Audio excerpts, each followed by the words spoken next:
বলতে চাই, আল্লাহর দেওয়া জমিনে কোনো মানব রচিত বিধান চলতে পারে না, আমরা মানি না। এই জন্য আমরা সিদ্ধান্ত নিয়েছি আগামী পার্লামেন্ট হবে কোরআনের পার্লামেন্ট, আগামী সংসদ হবে কোরআনের সংসদ, কোরআনের আইন শাসন ব্যবস্থা অনুযায়ী সারা বাংলাদেশ শাসন হবে। কথা বলেন ঠিক কিনা?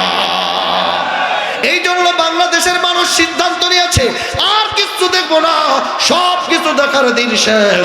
এবার আমরা পবিত্র কোরআন পার্লামেন্টে দেখতে চাই। আগামীর সংসদ হবে পবিত্র আল কোরআনের পার্লামেন্ট। কারা কারা রাজি আছো?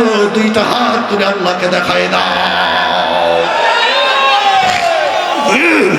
আর একটু জোরে বলেন আমিন।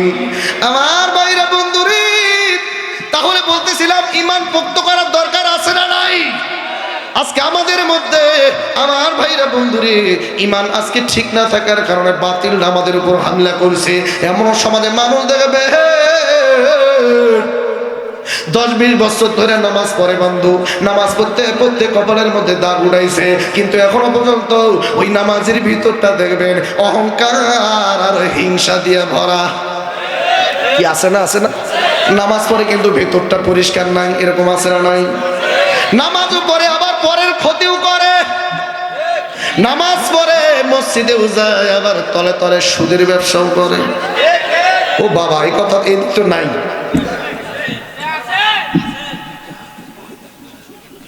আচ্ছা আচ্ছা, সব বলবো তো, আছে তো ইনশাল্লাহ।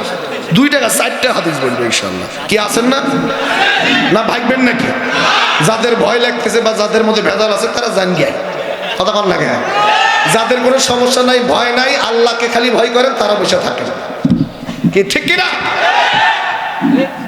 ও বলতেছিলাম এদিক তো সুদকুট নাই, আছে।